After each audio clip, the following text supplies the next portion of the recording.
أهلا بكم مجددا. نعيش اليوم قصة حياة إطفائي من نوع استثنائي. فكي أسيما أول امرأة مسلمة محجبة انخرطت في الدفاع المدني لمدينة ريتشموند في ولاية فيرجينيا، إيمانا منها بخدمة مجتمعها وتحسين أوضاعه. قصة كي خارجة عن المألوف تماما مثل حياتها. ما هي أسبابها لاعتناقها الإسلام؟ وكيف بدأت في عالم الإطفاء مهنة تستهوي الرجال عادة أكثر من النساء؟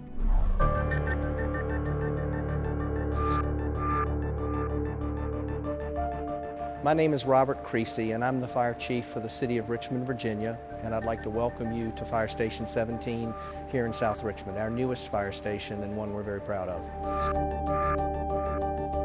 What we look for is attitude, is the personality type of someone who is interested in helping others, helping to serve the community. As one of my colleagues put it best, hire the heart and teach the hands. And the way I put it is I want us to find good people out there in the community and teach them to be great firefighters.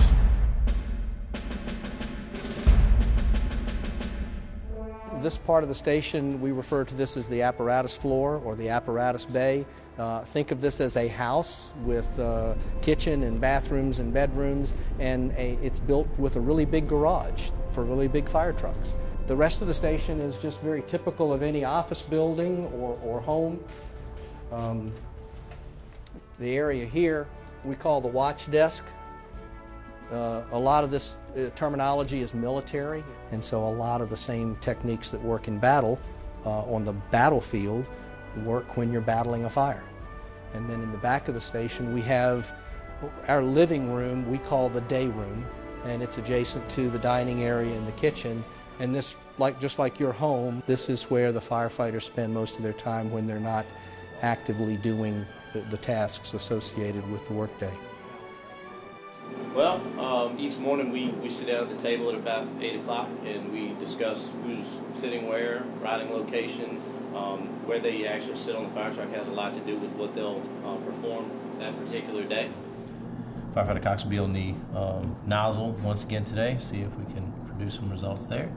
And Firefighter Asima, unfortunately, on the hydrant for the day. So, as normal, we'll attempt to get out there today and do some training, see if we can pull a line or two, stop by a building and do some pre-planning for the crew, and just make sure that we're on the up and up, make sure the stuff's checked out, got all your gear, and we will continue to work to our top effectiveness and efficiency like we do every day.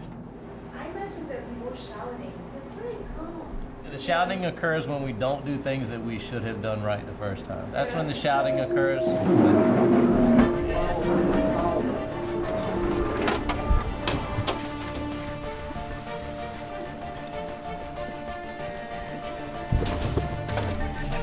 When the bell rings, we open the doors and we get on the trucks and we respond. The expectation is that we can clear the doors of the station in 60 seconds or less, 90% of the time for EMS calls, and 80 seconds, 90% of the time for fire calls, and you're allowed that extra 20 seconds to get dressed, to put on your firefighting gear.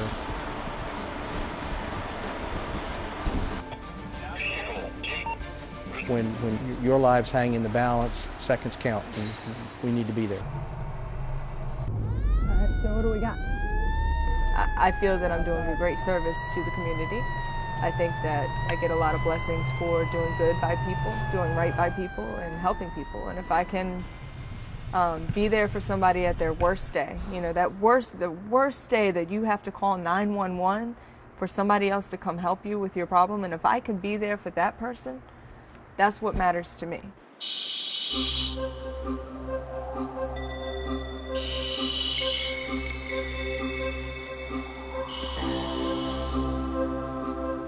My name is Asima. I am a firefighter for the city of Richmond. I am a mother, I am Muslim, and I'm an American. I was actually raised Catholic, and I studied Islam when I was in high school and found that it coincided with my beliefs, and ended up reverting in high school.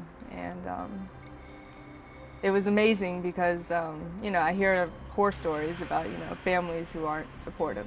But my mother, who is a single mom, she saw how it changed me. She saw how it changed my life and how it changed my attitude for the better. And she was so supportive. She went out, she bought me some scarves, and she would buy me books, and she would take me to the masjid to meet other Muslims, and the rest is history.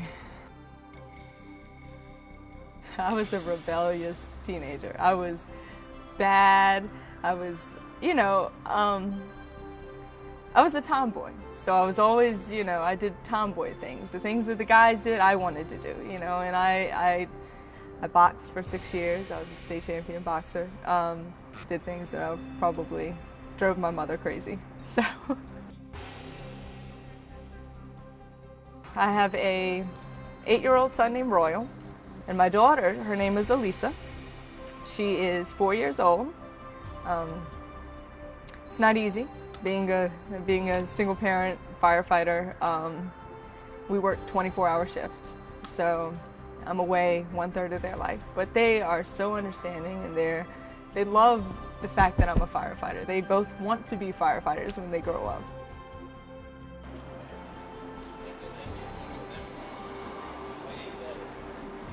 Yeah, good work taking the hiding. Did good. Everything went as planned. So I thought y'all did a good job. My religion's not an issue at work. My coworkers, you know, people have their questions. People were very unsure about me before coming in. They didn't understand it, but after working with me, most of them, I think they're okay with me being here. I haven't really came across anywhere where my religion hinders me as a firefighter, other than, you know, the food restrictions. So, and they're fine with that. Actually, mine is the least of food restrictions, apparently. It's just you and I. Yeah. He doesn't eat onions or beef, and they know I don't eat pork, so. You know, we sit down, we eat together. We eat together as a family. We laugh, we joke. I mean, we are here literally for 1/3 of our lives together. Please watch over our families while we are away. Thank you. Amen. Bismillah. I certainly have created a very clear expectation in the organization that we're going to treat each other like the brothers and sisters we say we are, and if we're going to call ourselves a family, which we do in the fire service and in this department, then we darn well better act like it. And I think that we helped create that culture. We learned the hard way over the many years, and certainly the women who came before Asima and the others who just graduated from the most recent academy, their path has been made easier by the hard work of the pioneers. One of the first people in the fire department that I met during my interview process was Captain Robin McCarter.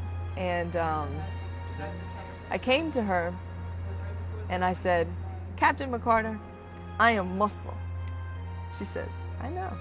I said, "But I want to wear my scarf." She said, "Well, we've had he Muslims, never have had a she Muslim, but if you want to wear your scarf, tell me about it. What do you plan to do? If there's a fire." I said, "Well, if there's a fire, I will take it off, I will put on my Nomex hood, and I'll still look the same." She said, "Well, then that's what you're going to do."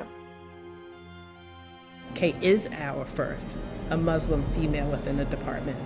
I talk to and see and interview quite a few different diversities, cultures, nationalities who want to be a part of our department. And Kay was just different, somebody that I hadn't seen or talked to in such a long time. I got hired in July of 2013. That was my first day in the academy. And might I add, when I applied, 3,700 people applied for this one job that 21 of us got hired and 17 of us graduated. So statistically, I mean, it's just been a blessing that I'm even here in the first place. And my first day in the academy was July of 2013, and they had just rolled out new rules and regulations for the city, for the department. And in there was a religious headwear policy that stated, and it was to protect me so that no one could say that she can't wear that. You know, they made sure that I was allowed to wear my hijab on duty. And it just, to work for a department that cared that much to include that, you know, to protect me, and it was just, you know, I was so grateful, you know, because they didn't have to do that. I simply want to find all the good people, all the best people that we can find, regardless of where they come from or what they look like, and just teach them to be great firefighters and let them help the community. في النهاية أودعكم وأتمنى لكم أطيب الأوقات مع برامج الحرة. أنا كورين فرحات بانتظار تعليقاتكم على المجلة@الحرة.com وصفحة البرنامج المجلة شو على الفيسبوك، وبلاقيكم الأسبوع المقبل بنفس الموعد.